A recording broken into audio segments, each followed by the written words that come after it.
So what's up mga kapasyandero? So tatalakayin natin kung bakit ko kinuha ang Yamaha Sniper 155. Anong reason kung bakit ko kinuha to?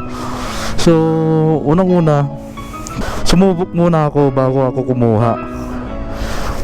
So which is nagtry muna ako ng Inmax, and then hindi ko nagustuhan.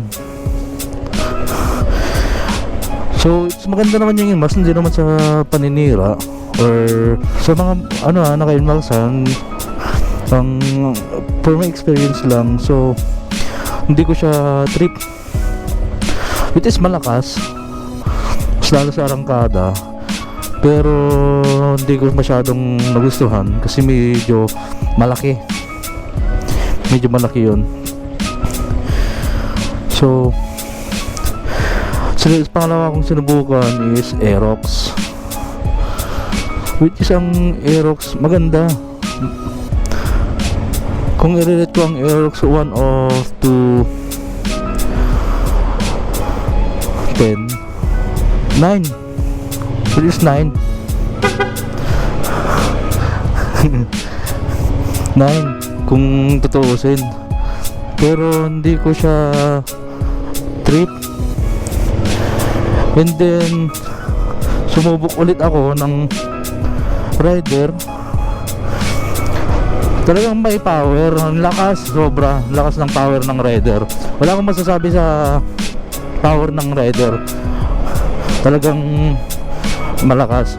Pero sabi ko hindi pa para sa akin yun yung Rider, kasi ang inaano ko pang city driving lang, and then may power na Informa. So nakita ko yung yung Sniper 155 BBA. So which is bumili yung tropa ko. So nagtry lang ako, trinay ko, sabi ko patry ako. So yun, sinabi sa akin kung paano galawin, and then paano i-drive. Sinubukan ko, and then mas lalo nung lumabas yung BBA niya, talagang wala akong masasabi. Bumibigay talaga yung power, mas lalo niyang binibigay. Yun yung nagustuhan ko sa Sniper. And then sa looks, talagang masasabi mo na maganda. Wala akong masasabi kasi lahat ng concept pwede sa kanya. Mapa-big bike concept, Thai concept, Malaysian concept. So and then mas lalo na sa sa GP concept, kung baka tinatawag na circuit pang race track. So sabi ko, ganda na ito. So hindi ako nagdalawang isip na kunin na to, yung Sniper. Sabi, kaya hindi ako nang hinayang na kinuha to. Which is lahat naman ng mga motor is may issue. Katulad nito, may issue din. Number 1, sa fork niya sa harap, talagang matunog, tumatalakatak talaga. Which is okay lang yun. Marami naman pwedeng ipalit or i-tune. Kasi ang alam ko, pag nakailang medyo mahaba-haba na yung kilometer ng takbo mo, dapat mo na, ibasun mo na yung oil. Yun yung number 1 na napansin ko na issue nito. And then dapat doon sa 6 niya, pangalawang issue, yung pang 6 gear, naglo-lose power pag yung stock yung sprocket. What is yung stock nito is 1446. Yung stock ng sprocket na, it is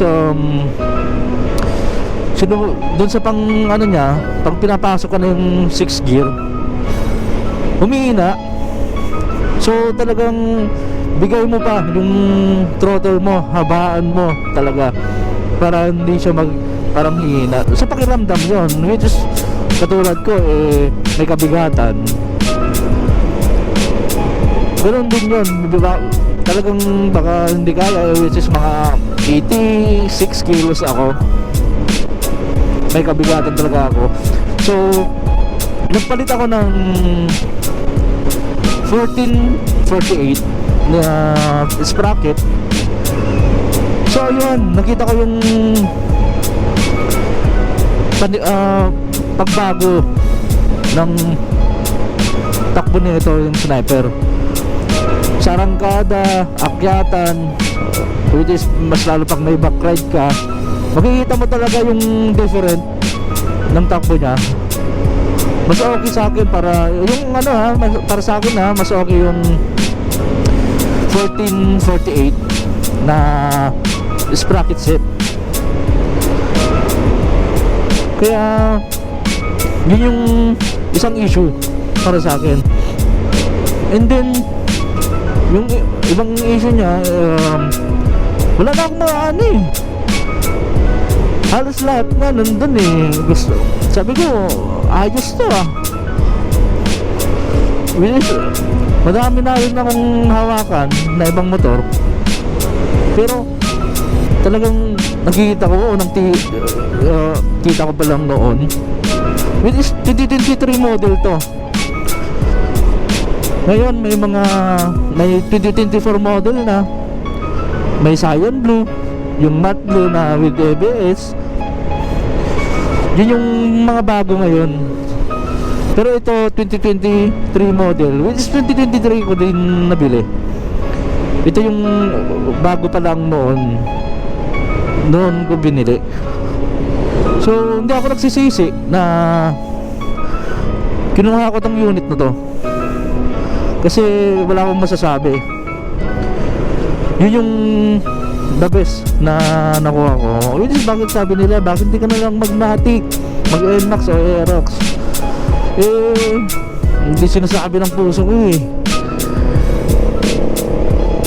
Unang tingin ko pa lang kasi at try sa sniper, sabi ko ito na, wala akong masasabi. Sabi ko pogi, yung takbuhan, wala ka rin masasabi.